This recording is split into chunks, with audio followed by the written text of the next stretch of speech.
All right, so the OnePlus 12, I have been covering this device a lot here on the channel, and for good reason. The experience with the OnePlus 12 has just been amazing, a very, very enjoyable experience. And if you've been following all the videos that I've been posting here on the channel, you'll know that. But one of the things that I have really been enjoying about the OnePlus 12 right here, believe it or not, are the cameras. The cameras have been so fun to use, very enjoyable. And in this video, I kind of want to do just a full walkthrough throughout the camera app, the camera settings, to really see what these cameras have to offer. And then of course, I'll play a full run through of all of the photos that I've taken with the cameras here on the OnePlus 12, and also a video as well. So without any more waiting, let's go ahead and jump right into it. Okay, so first off, we have 4 cameras here on the OnePlus 12, with one of those of course being that selfie camera up there at the top center, which is a 32 megapixel selfie camera with up to 4K 30 frames per second video recording. Then going over to the back here, we have 3 more cameras. We have a 50 megapixel wide angle lens, a 64 megapixel 3x telephoto lens with up to 120 times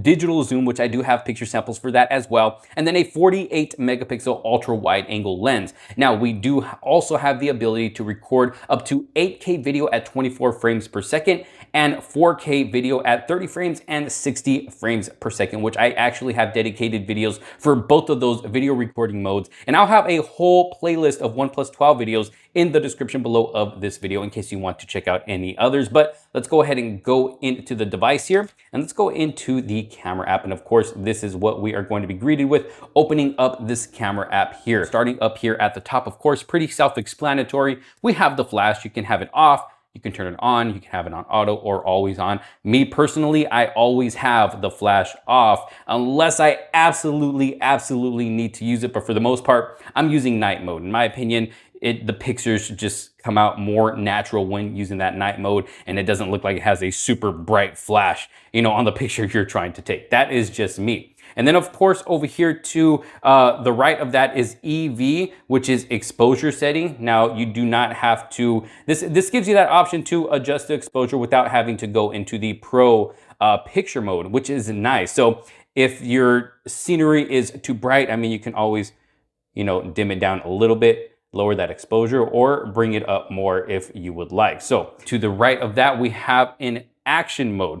So this is basically going to allow you to take pictures of a moving object, and it'll help that picture just come out more clear of the actual object that you are taking a picture of. Me personally, I hardly use that, to be quite honest with you. Sometimes I forget it's even up there, but it is still a nice feature to have in case you do need it. Now this right here is Google Lens. If you're not really familiar with what Google Lens is, it's kind of like the circle to search on the Google devices and Samsung devices. It's basically going to, let's see, if I take a picture of my hand right here, let's see, can I get a picture of my hand? Check this out. Or how about my watch? Take a picture of my watch, okay? Let's see, can I get a good shot? There we go. Let's see, Google Lens is going to scan it, can press search, and look at this. It's going to give me an option of watches down here that I can search online.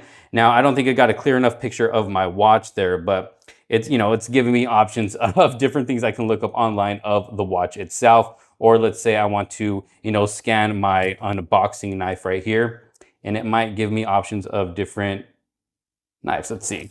Yeah, look at that. So pretty cool feature there to use within the camera app if you need to. If there's, a certain something that you see while you're out and about, you want to know where you can possibly pick one up for yourself, or you want to know more information about it, you can go ahead and scan it with that Google Lens, and it will give you more information. Now we have these 3 lines up here, which is going to bring down this, it's kind of like a little pull down tab here. Now this is going to allow us to change up the aspect ratio of the photo itself. You got 1:1, 4:3, 16:9, and then you got full, which is going to take up the entire screen. Me personally, I usually always leave it on 4:3. And then we have a timer, pretty self-explanatory. You got 3 seconds, 10 seconds, nothing less, nothing more, nothing in the middle. You can pick one or the other, and it doesn't give you any other option. So I usually have that off. I really don't ever find the need to use it. Then we have auto HDR. You can turn that on or off. I usually always have it on. And then you have an interval shooting. So if you turn this on, you can take up to 5 shots at a time, and you can control how much time you want in between those shots. You can have up to 10 seconds or down to 1 second. And the way this works is if you set it at 5, you can actually set it all the way up to 50, which is crazy. But say I want to take a picture of this knife, you know, in interval pictures, I just go ahead and press there. It's going to count down again. It'll take it until it takes all 5 photos or all 50 or whatever, you know, number you pick. And then we have the actual settings right here. Now jumping into the general settings of the camera app here, you have your watermark option, which you can pick a general. If I turn that on, as you can see right here, this will pop up on your photos shot on a OnePlus Hasselblad. Go ahead and get a little closer there. And you can add watermark to photos, videos, or photos and videos. You can have it say shot on OnePlus. You can have it give your location, date and time, or you can even choose a custom text if you want, if you wanted to say something specific on your photo while taking that photo. I usually have the watermark off. I really don't ever use the watermarks on my photo, but it is something good to where if you have multiple smartphones, you want to know which photo was taken with which smartphone sometimes. So it's kind of good for someone with a YouTube channel like myself. If I'm comparing cameras, at least I will remember which photo was taken with which phone, which camera. So it is a nice feature to have there, you know, if you decide to use it. You can change up the font size and the position as well. And then you have the Hasselblad watermark, which you can turn on or off as well, which is going to give you a full white bar down here. Like I said, I don't ever use any of these unless I absolutely need to for, like I said, camera comparisons. And then you have grid and guides. So I always have it on grid. As you can see here, if I go back to the actual camera, as you can see, it gives me this grid right here. You can see the lines. It might be kind of hard to see here on camera, but I got lines going this way, and it just helps me keep the subject that I'm trying to take a picture of nice in center. So it's just a nice feature to have in my opinion. But you also have, you know, other options like diagonal lines, which is, I don't know, kind of weird. You know, going diagonal. I don't see myself using that. I don't know what I would use that for. I'm sure a more professional photographer would know what to do with the lines. And then you have golden spiral, which is, it goes like this. Like I said, it's probably kind of hard for you guys to see here on camera, but yeah, so it's just kind of a, I don't know, weird things that you can use if you want. For me, I use it on grid. And then we have the level, which is going to help you keep your camera level if it is not level, to keep things nice and straight. You have shutter sound, which I personally do not use. I don't need the shutter sound going off every time I'm taking a picture, you know. Some people like it, some people don't. You got mirror selfies, save selfies as they appear in the viewfinder. I have that off. Add location tags. Photos and videos will include the location where they were taken. Now, this is nice if you want to go back to a photo, go into the details. That way you remember where you took that photo. It's not going to physically show up on the photo itself, but it will be in the details. So sometimes it can be a nice feature to use. And then you have your preserve settings. So you have shooting mode, start camera in the shooting mode used last time, for example, portrait. So whether you're using portrait mode, pro mode, or whatever mode it is, when you go back into your camera the next time, it will automatically go back into that mode. Me personally, I don't really like to have that on because a lot of the times if I'm opening up the camera app, it's to take a normal photo with the regular photo mode. That is just me. And then we have creative effects.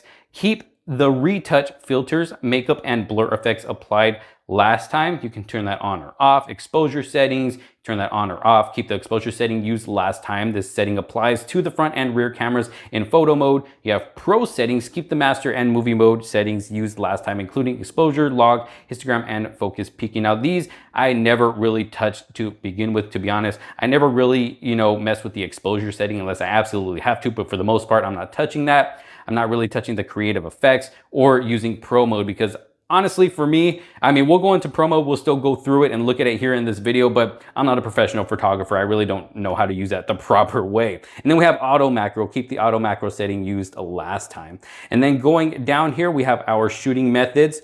So you can tap to capture a photo and you can show your palm to the front camera to start a timer. A photo will be taken after the time elapses, so you can turn those on or off. Okay, touch and hold shutter button to record a video or take burst photos. I have it to record video. That way, if I need to quickly start recording a video, if I want to quickly capture a moment without actually having to go over to video mode, boom, it'll start automatically recording video for me. Then we have lens focal length. You can have these on or off. It's up to you, 28, 35, 85. And then you got one times at 23 millimeters, 1.2 times 28. You can switch these up as well if you want. These I have not touched. That is how it came out of the box, and I am leaving it like that because I like the cameras exactly the way they are, if I'm being honest. QR code scanning, pretty self-explanatory. You can turn that on or off. You know, you can use your camera to scan QR codes. Portrait distortion correction, remove edge distortion when taking portraits of people. I have that on. 10-bit color, take 10-bit photos with the rear camera. In the photo and night modes, photos will be saved in the HEIF format and can be displayed only on devices and in apps that support 10-bit color. I have that off. You can turn it on or off. High efficiency image, same thing. You can turn it on or off to reduce file size while retaining image quality. Capture photos in the high efficiency image format. If the apps you are using to share photos do not support HEIF, turn on convert HEIF photos for sharing in photos settings. And then you have audio modes. So you have a smartphone and you have a standard mode. I have it on smart mode, record stereo sound when taking video in landscape mode. The recorded sound volume of the subject will be automatically adjusted as you zoom in and out. This mode also reduces wind noise. And I have that on because of the fact that it does help reduce wind noise, especially if it does tend to be windy outside while you are recording video. Then you have focus lock, tap to lock focus on a subject. When recording videos, focus will be automatically adjusted as the subject moves, only available when recording at 30 frames per second, a nice feature. High efficiency video, record videos in the high efficiency video coding HEVC format to save space. You may not be able to play HEVC videos in some apps or on some devices. You can turn that on or off. You got volume button action. You got shutter, zoom, or volume. Currently have it on shutter.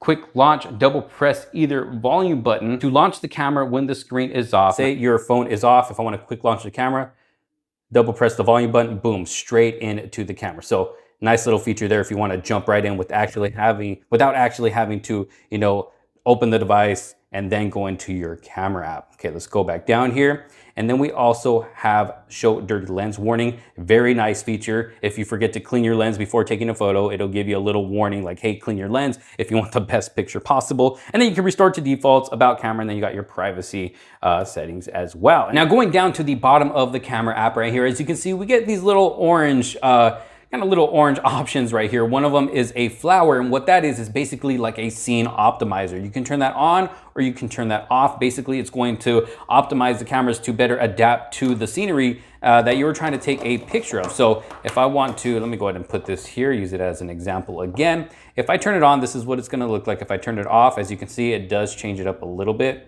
If I turn it on, kind of gives it a little bit more of a saturation look. It might focus on the object better. It just depends on what the scene is that you are trying to take a photo of. Now, one thing that you will also notice, if I put this back down, kind of darkens up the lens a little bit, which brings up this other option down here, which you can turn on or off. It's basically like an auto night mode, which will take a little bit more time to take your photo, but it will brighten it up a bit. As you can see, it is currently at 1 second. So you'll see the timer down here. You see it go around. Now, if I completely put my hand over this, make it a little bit darker, as you can see, the time will go up a little bit to 2 seconds right there. 1, 2. As you can see, it takes a little bit longer to take that photo. So it's just kind of like an auto night mode, which is nice if you don't want to, you know, hop in to a dedicated night mode. And then of course you have your different lenses that you can use there at the bottom. So of course we have the ultra wide angle lens. The main lens gives us an option for 2 times, 3 times, 6 times, and then we can go all the way to 120 times as well, which of course right here in this setting is just too close. And then if you kind of just start sliding your finger there on the number settings, you have the option to use the scroll as well, which is nice. Look at how smooth that is. It's actually very smooth switching in between lenses, so not too bad there. Let's go ahead and go back to the main lens, and then over here we have this option which kind of looks like 3 little circles, and it's going to give you different filters that you can use. You got anything from cyberpunk to faded, feature mono, gray, cool, vivid, emerald, serenity. I mean, there's a lot of different filters that you can pick from there. And then we also have a retouch feature there option. And then going down to the bottom, we have a master mode, which is pretty much like a pro mode for taking photos. And like I said earlier, I'm not a professional photographer. I'm still learning how to use this, but it has an option for auto. You have your pro mode. You can control your ISO settings. I believe this is your shutter speed, autofocus, white balance. So you do have different options to choose from. Up here is JPG, JPEG, or you can take it in RAW. So a lot of different, I guess a lot more features that you can use to really, get a better photo if you know how to mess with any of this stuff. Me personally, like I said, I'm not the best at it, still learning. And then of course you have your video mode. You have up to 4K 60 frames per second or up to 8K 24 frames per second. You can easily just switch it up here at the top. And then of course you can go down to 1080p or 720p as well. I usually just leave it at 4K 30 frames per second. And then you also have an ultra steady mode, which is going to record at 1080p, either 60 frames per second or 30 frames per second. It is not available at 4K video recording. As you can see right there, it does turn that off. But if you want extra, ultra steady video, then you can go ahead and turn that on, and the video will be a lot more steady than when recording at 4K, 30 or 60 frames per second. But for me, 4K 30 is where it's at most of the time. Then of course you have your photo mode, which we took a look at earlier. You have your portrait mode, which will give you 1, 2, 3, and that is it. You can't zoom in any more than that. You can switch up your depth of field if you want, stronger or weaker. So you have the options for that as well. If I click on more, it's going to give me more camera settings. We have night mode, pretty self-explanatory. If I go into that, basically night mode is going to allow your scene, if you're taking pictures in a really dark scene, it's going to take a few seconds to take that picture and then it will brighten it up for you, but in a natural way, really brightening up that photo, not looking like you used a flash, but making it look more natural, like you got natural lighting, and it can make night photos come out pretty good. And then we also have high res, which is going to bring in that 50 megapixel camera, as you can see right there. That way you're retaining more detail in your photo. You have the option to use it with the ultra wide angle lens, actually giving you 48 megapixels. 50 megapixels for the main lens, and then with the 3x telephoto lens, you're getting 64 megapixels. So if I use that one right there with 64 megapixels, I could take the photo. Now if I go into it and zoom in, as you can see, even when cropping in, it's still keeping a lot of that detail in the photo there. And that's what's nice about having, more megapixels when taking photos, because if you happen to crop into a photo, it's going to retain more detail without, losing any of that detail. So that high res photo mode can be nice. And then we have panel mode, which has been around for years on many smartphones, but just to show you how it works, tap the shutter button and steadily move the device towards one side. So if I start over here, if I tap that shutter button, almost like it's recording a video, but all you're doing is taking a super wide photo without using the ultra wide angle lens. Let's go into here and look at that. So I actually have a sample here for you guys. So this picture right here was actually taken with the ultra wide angle lens. And then this one right here was taken using that panel mode. So as you can see, it definitely captures more in the shot. Sometimes it kind of messes with your photo to where it doesn't actually, line up how it does, there when you're actually there in person. But as you can see, it does give you that ability to be able to capture more in your shot. In this photo, you can't really see anything over here to the right, but over here, you can see that little building right there and the extra sidewalk, some trees. So it definitely helps out if you want to capture even more in your photo than what the ultra wide angle lens allows you to. And then moving on, we do have a movie mode, which is pretty much like a pro video mode. It does take it into that ultra steady mode, which you can turn on or off if you would like to, but it will automatically turn on like that. As you can see there, you do have the options to use any of the 3 lenses. And then you also have the option to switch up your video settings as well, autofocus, white balance, exposure settings, the ISO and all that. So pretty much like a pro video mode, but except they're calling it movie mode here on the OnePlus 12. And then you have slow-mo, pretty self-explanatory, take slow motion videos. You also have a time-lapse mode. You actually have the option to record up to 4K time-lapse videos, which is nice. And basically what this is, you can take like an hour video and it basically speeds everything up to shorten up that video. Like I said, a time lapse, pretty self-explanatory. pretty much everybody knows what a time-lapse video is, which I will be showing in one of my video samples here in a bit. We do have a long exposure mode, which you can use all 3 lenses if you would like to. We also have dual video mode, which can be nice. So check that out. So you can use the cameras in the rear and also the cameras right here, the selfie camera as well. That way you can get your reaction to whatever it is you're filming if you want to show people that. And you have the option to use all 3 lenses in the back. So pretty nice feature there. You can also switch things up here, as you can see, and I do have a video sample for this mode as well, which I will show with all my other video samples. And then we also have text scanner, which you can use to scan text, pretty self-explanatory. And then we have a tilt shift mode, which as you can see, it kind of blurs out the top and the bottom and really just focusing on, you know, what's in the center of your photo. So could be a nice feature there. And one of my new favorite features here, or camera modes, I would say, is the X-Pan mode. And it's basically kind of changing up that aspect ratio for you, but it is just so fun to take photos with this mode. And watch, check this out. So this is just one sample that I took right here. When I, show all of the photos that I've taken, I will show more of these and you'll be able to tell because it kind of has those black bars on the top and the bottom, changing up the aspect ratio of your photo, but it just makes it, gives it, more of like a professional look. And it just looks really, really nice. And look at the detail that it keeps in this photo right here. Really, really nice, and it has become one of my favorite photo modes to use here on the OnePlus 12. And that is it for all of the photo modes. You do have the option to rearrange the shooting modes if you want to put them in a different order. You can do that by clicking that there up at the top right, and that is it. And that has been it for the settings throughout this camera app and just all of the photo modes and everything that the camera app offers. Now I'm gonna go ahead and just play a full run through of all of the photos that I've taken. And then right after that, I'll go ahead and play some video. And then at the end, I'll go ahead and give you what my overall thoughts are of the actual photo quality and video quality that you get out of the cameras here on the OnePlus 12.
All right, so quickly testing out the front-facing camera at 4K, 30 frames per second, currently on my board. As you can see, got all my gear on right now, just taking a quick little ride. But this will also give us a good idea of what stabilization is like. So I'll go ahead and go a little bit faster here. There are a bunch of cracks in the road, so let's see how well this camera stays stabilized, you know, when using the front-facing camera at 4K 30 frames per second. Also, let me know what you think about overall microphone quality as well. But again, 4K 30 frames per second with the front-facing camera. Let's go and test out the rear-facing cameras. All right, so taking it over to the rear-facing camera at 4K 30 frames per second. As you can see, still on my board, so we can get a good idea of what stabilization is like. Let me know what y'all think. Let me know what y'all think. Now, of course, we do have the option. Let me go ahead and stop right here in the shade. We do have the option to use that ultra wide angle lens, as you can see there. Going to pan around here a little bit. And then we also have that telephoto lens at 3 times. Looking pretty good in my opinion. And then we have the option to zoom in all the way to 18 times. And that is what that is going to look like. Back to the main lens. So now taking it over to 4K 60 frames per second. Again, still on my board right here, so we can get a good idea of what stabilization is like. Now, of course, we are going to get that smoother video. And this is also good. It's also good recording at 4K 60 frames per second when you want to slow the video down to 4K 30 and get that nice slow motion cinematic effect. Now, of course, we do now have the option to use the ultra wide angle lens, as you can see there, while still recording at 4K 60, and the telephoto lens. And this is while still on my board. So what do you think about stabilization? Let me go ahead and slow it down here. We'll go ahead and get off the board. So this is at 3 times telephoto. And then at 4K 60, we still have the option to zoom in 18 times. So giving us a nice zoom there. We're still able to make out, you know, what we're zooming in on. Back to the main lens. What do y'all think? What do y'all think? Again, 4K 60 frames per second. All right, so here is a quick dual video test, being able to use that front-facing camera along with the rear-facing camera at the exact same time. So if there's something that I'm recording in front of me, but I want you guys to see my reaction to it at the same time, well, you are able to do that with this dual video mode. Excuse my messy hair. This is my helmet hair is what I'm going to call it. But with the rear-facing camera, it is only stuck using the main lens. I can zoom in 3 times, up to 6 times if I want to, even up to 10 times right there. But the presets here on the screen are 1, 3, and 6. Now, you do not have the option to use the ultra wide angle lens or that telephoto lens. This is a digital zoom. So I would most likely probably just keep it using that 1-time zoom. That way you get the best quality possible. Because yeah, you can zoom in, the quality will be okay, but it'll start looking a little bit fuzzy without that telephoto lens. But here you are, again, dual video mode.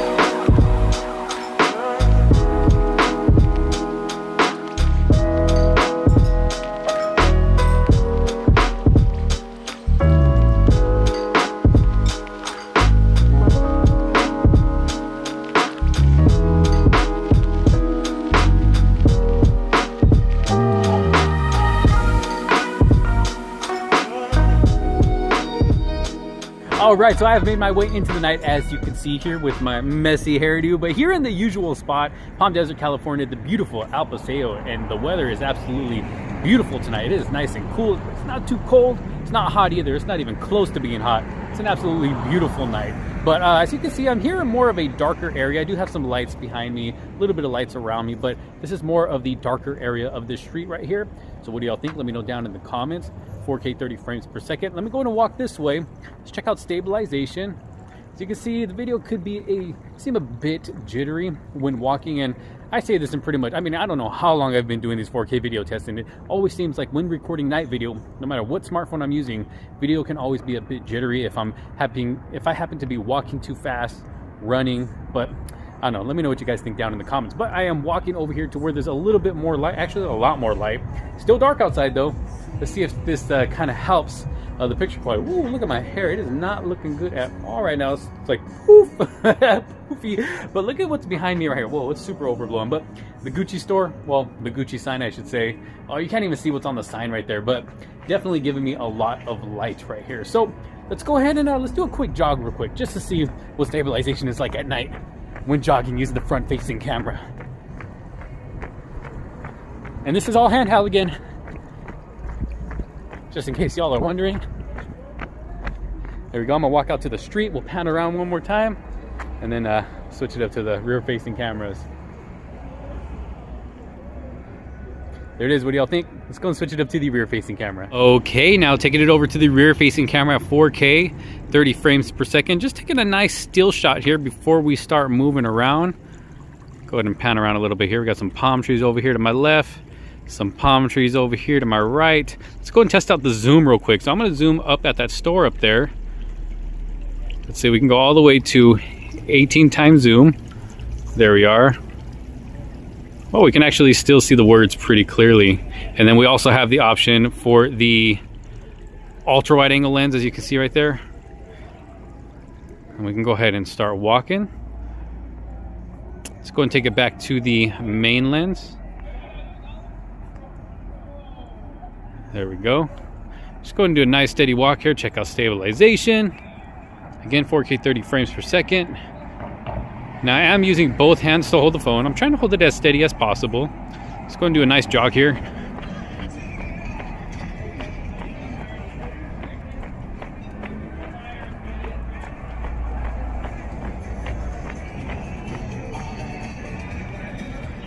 There we are. What do y'all think? What do y'all think? Let's get a shot of this fountain right here. Let's get a close-up actually.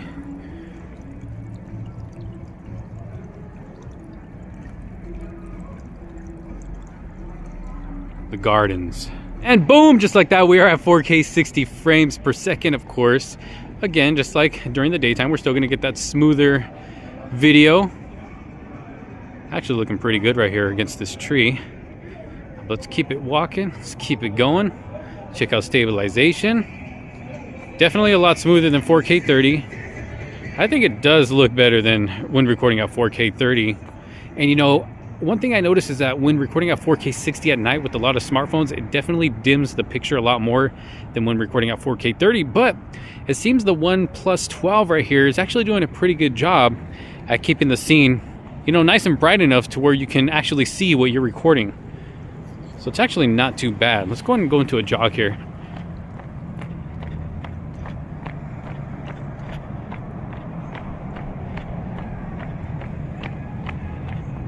There we are. 4K 60 frames per second. And then with this, there's no option to use the ultra wide angle lens, but we do have the option to zoom in 6 times, just as we saw earlier. I'm gonna go back to the main lens. So it is 4K 60 frames per second, little nighttime video. Let me know what y'all think down in the comments. All right, so there it is. A lot of photo samples, got some video samples for you guys, not only at 4K 30 and 4K 60, but also got to show you guys that dual video mode, got a little bit of slow-mo in there and some time-lapse video as well. What do you guys think overall when it comes to photos and a video? Me personally, when it comes to photos, I think the cameras on this device do a very good job, actually. I'm able to get some great shots with the cameras here on the OnePlus 12. Is it perfect? No, these cameras are not perfect. Of course, there are times where, you know, I will have to retake a picture because, you know, it didn't come out the way that I wanted it to. Maybe change up the angle a little bit or change up the lighting a little bit. But for the most part, I mean, these cameras are getting the job done when it comes to photos. And then when it comes to video, not the best video I've ever seen in a smartphone, but when the lighting is good during the day, I honestly think video is actually pretty good. Stabilization is great. Microphones could use a little bit of work. And I think at nighttime is where these cameras could definitely use some improvement. But during the day, whether you're recording at 4K 30, 4K 60, I mean, I think video actually comes out very, very good. And I've actually recorded some videos here on the channel using the cameras here on the OnePlus 12. And you know, it's acceptable. I'm able to upload videos here to YouTube using the cameras on this device, and a lot of you don't even notice because sometimes video could be that good. So overall, I mean, I think these cameras are definitely getting the job done. I really have no major complaints. Like I said, I'm able to capture some really good photos with these cameras, pretty decent video with these cameras, and I am more than happy with them. Of course, there is room for improvement, and OnePlus can only get better from here. They have definitely come a long way when it comes to the cameras on this device right here, if you compare it to past devices, and OnePlus is definitely making that improvement that they need to make, and it can only get better from here. But what do y'all think? Let me know down in the comment sections below when it comes to overall photos and videos. Thank you all so very much for watching. If you did like this super long video, hopefully it was helpful. Make sure to leave it a huge thumbs up. Don't forget to subscribe, hit that bell for notifications so you're not missing out on any other future videos to come. Thank you all so very much for watching. This is Josh Quinones. I will see you on the next one. Peace out.